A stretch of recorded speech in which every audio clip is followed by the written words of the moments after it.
कोरुकोंडापल्ली नाम के गांव में भवानी और श्यामला नाम की दो बहनें रहा करती थी। भवानी एक सरकारी कंपनी में काम करती थी और श्यामला उसी गांव में 10वीं कक्षा में पढ़ रही थी। श्यामला पढ़ाई में बहुत कमजोर थी। वो अपनी सभी परीक्षाओं में फेल हो जाया करती थी।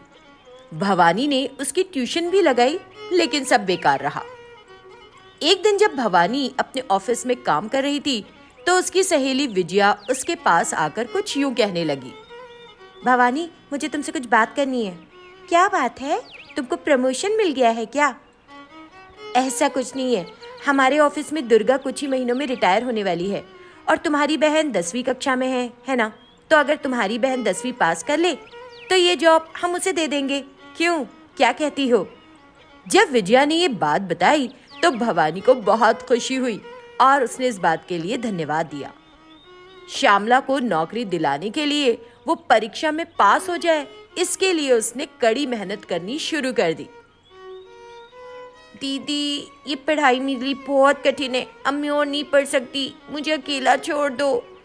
बिना आगे पढ़े करेगी क्या? क्या तू भी मम्मी पापा की तरह खेतों में काम करेगी? चल पढ़ाई कर, उसने सख्ती से कहा और श्यामला को फिर से पढ़ाने लगी। लेकिन उसकी बहन को एक भी बात समझ में नहीं आ रही थी। हे भगवान, ऐसे पढ़ेगी तो परीक्षा कैसे पास करेगी ये? वो उसके बारे में सोच रही थी। उसी दौरान एक दिन भवानी बाजार गई, जहां उसकी मुलाकात उसके बचपन के दोस्त मल्लेश से हुई। अरे भवानी, कैसी हो? हमें मिले हुए कितना समय बीत गया। सच है मल्लेश, सिर्फ महीने नहीं, हमें मिले हुए कई साल बीत गए। कैसे हो? क्या कर रहे हो आजकल? मैं एक बड़ी कंपनी में काम कर रहा हूँ, मल्लेश ने बताया। दरअसल मल्लेश बचपन में पढ़ाई में कमजोर था। भवानी को आश्चर्य हुआ कि उसे सरकारी नौकरी कैसे मिल सकती है भला। तो उसने पूछा, मल्लेश, जैसे कि मुझे याद है तुम तो 10वीं कक्षा में एक बार फेल भी हो गए थे। ओह, ये एक राज है, बता रहा हूँ, तुम मत बताना। हाँ, मैं किसी को नहीं बताऊंगी।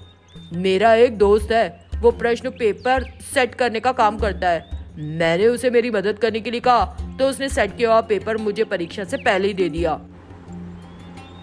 मल्लेश ने बताया। मल्लेश के इस तरह कहने से भवानी डर गई और उसे कहा कि वो बाद में मिलेगी। घर जाकर देखती है कि श्यामला अपनी किताबें सामने रखकर ऊँघ रही है।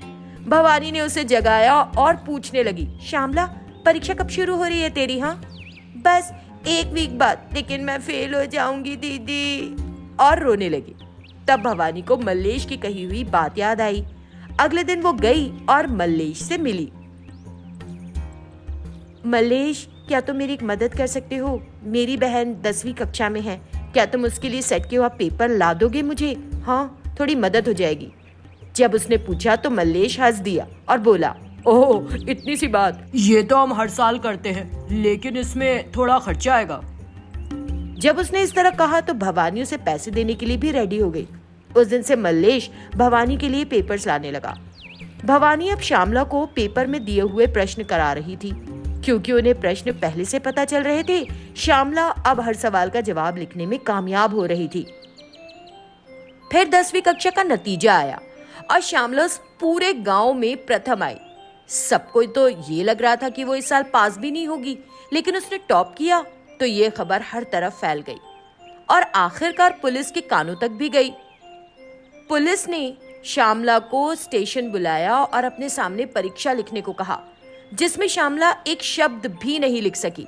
फिर पुलिस ने गंभीरता से पूछताछ की तो भवानी ने पेपर लीक होने की बात बताई और मल्लेश के बारे में भी बताया। फिर पुलिस ने सभी को सूचित किया और उन्होंने मल्लेश और उसके साथ के लोगों को गिरफ्तार कर लिया। श्यामला जैसे कई लोगों का उन्हें पता चला। इस बात के चलते भवानी की नौकरी भी चली गई। दोनों बहनों ने गांव में सम्मान खो दिया। मल्लेश और उसके साथ के लोगों के साथ साथ श्यामला और भवानी को भी दंडित किया गया। उसके बाद पुलिस ने एहतियात बरतते हुए 10वीं की परीक्षा फिर से सही तरीके से कराई। तिरुचुनापल्ली गांव में 2 बहनें दिव्या और सिरिशा रहती थीं। हर साल वे उगादि के त्योहार के लिए पचड़ी तैयार किया करती थीं। पूरा गांव उनकी बनाई पचड़ी खाने का बड़ी बेसब्री से इंतजार करता था, क्योंकि वे इसे बहुत स्वादिष्ट बनाती थीं। जिस तरह वे पचड़ी तैयार करती थीं, उस गांव में वैसी पचड़ी कोई भी नहीं बना पाता था। हर साल पचड़ी तैयार करने के बाद वे तुरंत जाकर पचड़ी को ग्रामीणों में वितरित करती थीं। इसी तरह उस दिन भी शिरीषा पचड़ी बांटने के लिए गई हुई थी। मंगम्मा नाम की एक बूढ़ी औरत उनके घर आई। उसे देखते ही दिव्या ने पूछा, अरे अम्मा, मेरी भेजी पचड़ी खाई? वो बुढ़िया दो लोगों के बीच गलतफहमी पैदा कराने के लिए बड़ी प्रसिद्ध थी। हाँ हाँ, मिल गई। तेरे हाथ में ऐसा जादू है, तू जितनी स्वादिष्ट पचड़ी बनाती है गांव में कोई नहीं बना पाता, उस बुढ़िया ने प्यार से कहा। तो दिव्या हंसते हुए उससे कहने लगी, अरे नहीं नहीं अम्मा, मेरे हाथ में कोई जादू नहीं, ये सब तो मेरी छोटी बहन शिरीषा की वजह से है। वो जो आम लेकर आती है उससे पचड़ी में बड़ा अच्छा स्वाद आता है। हाँ बेटी, तू तो कभी अपनी शेखी नहीं बगाड़ती, लेकिन दूसरी तरफ तुम्हारी बहन तो यही कहती है कि वही सब कुछ करती है। तुम तो बस खड़े होकर देखती रहती हो कि वो क्या कर रही है। तुम्हें तो पचड़ी का प भी नहीं पता। उसी ने मुझसे ये सब कहा। खैर, मैं तुम दोनों के बीच क्यों पड़ूं? मंगम्मा ने दिव्या को भड़काया और वहां से चलती बनी। दिव्या ने जब ये सारी बातें सुनी तो उसे शिरीषा पर बहुत गुस्सा आया। वापस जाते समय मंगम्मा को रास्ते में शिरीषा मिली। शिरीषा को देखकर वो बोली, क्या शिरीषा, पचड़ी बट गई तेरी? हाँ अम्मा, अब घर जाकर दिव्या से और पचड़ी लूंगी, फिर जाकर और बांट दूंगी। हाँ, तुम्हें मिली कि नहीं? हाँ, तेरी बहन कुछ ऐसा ही कह रही थी कि उसने सारी पचड़ी खुद तैयार की है, और तू तो पता नहीं पचड़ी लेकर गांव में कहाँ घूम रही है। यही कि तू उसे ठीक से बांट भी नहीं पाती। दिव्या तुझसे बड़ी नाराज है बेटी, सारी बातें उसने मुझसे तेरे बारे में गलत ही कही। खैर, मैं तुम दोनों के बीच क्यों पड़ूं? ये कहकर मंगम्मा अपने घर चली गई। शिरीषा भी गुस्से में घर आई। जब वो घर पहुंची तो दिव्या ने उसे देखकर पूछा, मैंने तुझसे फूल लेकर आने के लिए कहा था, खाली हाथ क्यों आई? हाँ, तुम जो काम बोलो उसे कैसे करना है ये भी तुम ही बताओ। हमें तो कुछ पता ही नहीं कि किसी काम को कैसे करना है। सारे अच्छे तरीके तो तुम्हें ही पता है, शिरीषा ने उससे गुस्से में कहा। शिरीषा ने ऐसे कहा तो बुढ़िया की कही बातें दिव्या को सच लगने लगी और बोली, ये सच ही है, मैं ही सारा काम करती हूँ।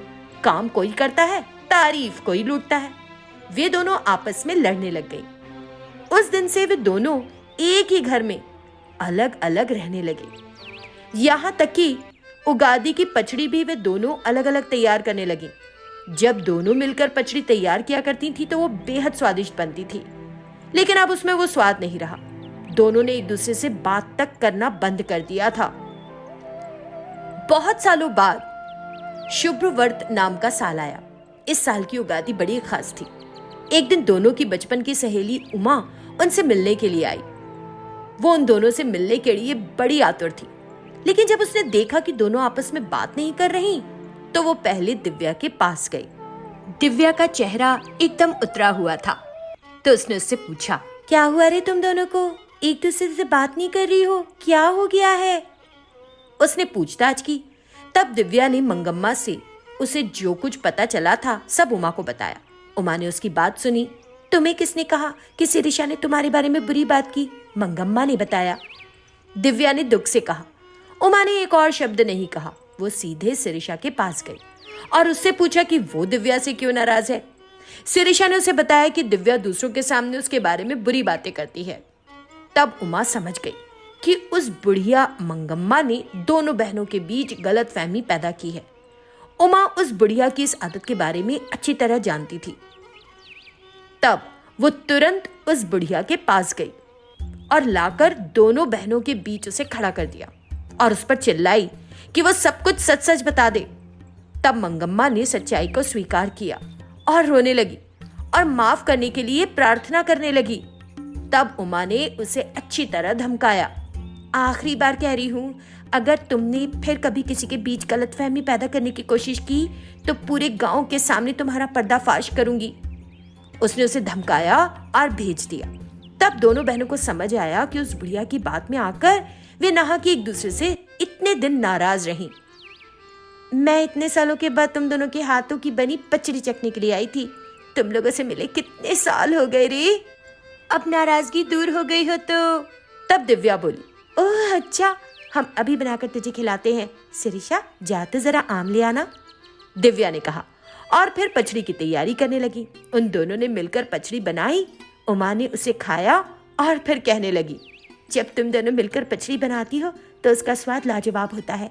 अब किसी की बात में नहीं आना, एकजुट होकर रहना, उसने कहा और चली गई। तब से दोनों बहनें खुशी खुशी साथ रहने लगी और फिर किसी गलतफहमी का शिकार नहीं हुई।